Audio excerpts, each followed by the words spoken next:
अगर ये समझ रहे हैं कि वो भावुक होने से देश उनकी नाहिली को, उनके फेलियर को कोविड कंट्रोल करने में भूल जाएगा, तो प्रधानमंत्री देश के उन तमाम लोगों से मजाक कर रहे हैं, उन परिवार से जिन्होंने अपने बाप को खोया, अपने पति को खोया, अपने बहन को खोया, अपने दोस्तों को खोया। प्रधानमंत्री अगर भावुक अब हो रहे हैं, और प्रधानमंत्री को बात मालूम होना चाहिए था कि 137 करोड़ जनता की जान की बचाने की जिम्मेदारी देश के प्रधान सेवक चौकीदार पर है। और अगर चौकीदार को मालूम होता कि भाई इनकी जान बचाना है, तो चौकीदार हर चीज़ करता जान बचाने के लिए देश की जनता की।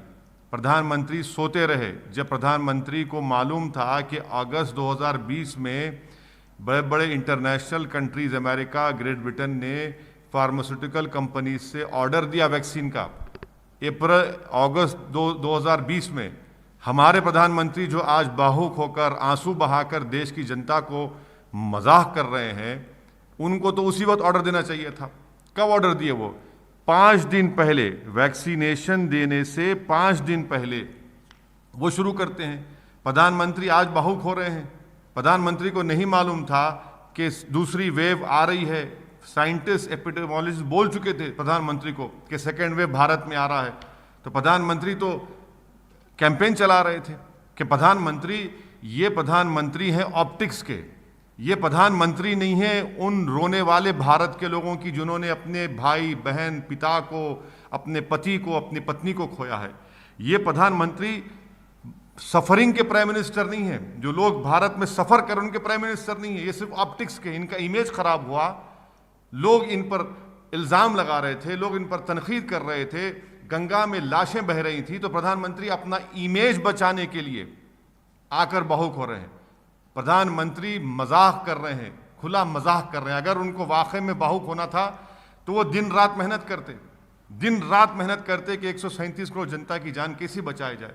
आप अंदाज़ा लगाइए कि सिर्फ 4 महीने में ऑफिशियली सरकार ये कह रही है कि 1 लाख से ज़्यादा लोग मर चुके हैं। क्या भावुक हो रहे हैं? कौन सा भावुक हो रहे हैं आप? बिल्कुल मजाक हो रहा है भारत की जनता के साथ। व्हाट्सएप कोड या फिर सरकार कह रही है कि आपको साझा। मैं मोदी सरकार को बताना चाह रहा हूं कि जब यूपीए की सरकार थी, मनमोहन सिंह प्रधानमंत्री थे, तो उस वक्त क्या प्रधानमंत्री मोदी भूल गए कि राज्यसभा में लेट श्री अरुण जेटली ने उठकर यूपीए के ये जो रेगुलेशन आज बनाए जा रहे हैं उसका 1/3 नहीं था वो, तो श्री अरुण जेटली ने उठकर कहा कि ये ओवर रेगुलेशन है, मैं इसकी मुखालिफत करता हूं। दूसरी बात, ये मोदी सरकार ये प्राइवेसी के खिलाफ है। ये मोदी सरकार हमारे घर में झांक कर देखना चाह रही है कि हम क्या खा रहे हैं, क्या शादी कर रहे हैं, क्या पहन रहे हैं। ये जो रूल्स बनाए गए हैं ये अनकॉन्स्टिट्यूशनल है, अनडेमोक्रेटिक है, और ये भारत को ले जाकर खड़ा कर देगा चाइना के साथ, ये भारत को ले जाकर खड़ा कर देगा रशिया के साथ, ये भारत को ले जाकर खड़ा कर देगा नॉर्थ कोरिया के साथ, जहां पर डेमोक्रेसी नाम की कोई चीज़ नहीं है। चौथी बात यह है कि ये संविधान के आर्टिकल 14, आर्टिकल 19, आर्टिकल 21 का खुला वायलेशन है। ये इसका कानून बनना चाहिए था, मगर ये सबऑर्डिनेट लेजिस्लेशन के जरिए से ये अनकॉन्स्टिट्यूशनल काम कर रहे हैं। ये सरकार डरती है पार्लियामेंट को आने के लिए। और 5वीं बात, मोदी सरकार कहती है कि रेगुलेशन करना है ना, तो जब ट्विटर ने उनके ही बीजेपी के लोगों के ताल्लुक से कहा कि डिसइंफॉर्मेशन है, तो आपने दिल्ली पुलिस को भिजा दिया। यानी अगर कोई आपकी झूठ को साबित करेगा तो पुलिस को और अपनी ताकत को इस्तेमाल करेंगे, और अगर कोई सच्चाई को लिखेगा तो आप बोलेंगे, कंपनी को बोलेंगे बंद कर दो, 30 दिन के अंदर बंद कर दो।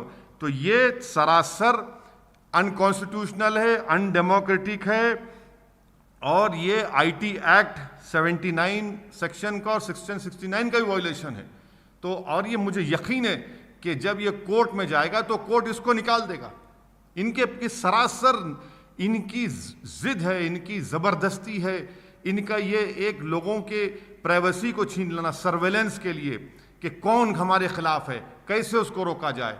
यानी कोई इनके खिलाफ कोई ना लिखे, कोई मोदी के खिलाफ बात ना करे, कोई बीजेपी के खिलाफ बात ना करे, सब के सब ताबेदार हो जाएं, दिल्ली के बादशाह के सामने सर झुका कर खड़े हो जाएं। ये नहीं होगा। ये भारत की जनता ऐसे रूल्स के खिलाफ आवाज़ उठाएगी और मुझे यकीन है कि देश की जनता के साथ साथ कोर्ट भी जब इसको देखेगा कि ये कॉन्स्टिट्यूशन के खिलाफ है, आर्टिकल 14, आर्टिकल 21, आर्टिकल 19 के खिलाफ है, ये सरकार मजाक कर रही है पार्लियामेंट्री डेमोक्रेसी का कि रूल्स बना रही है जबकि इसको कानून बनाना था।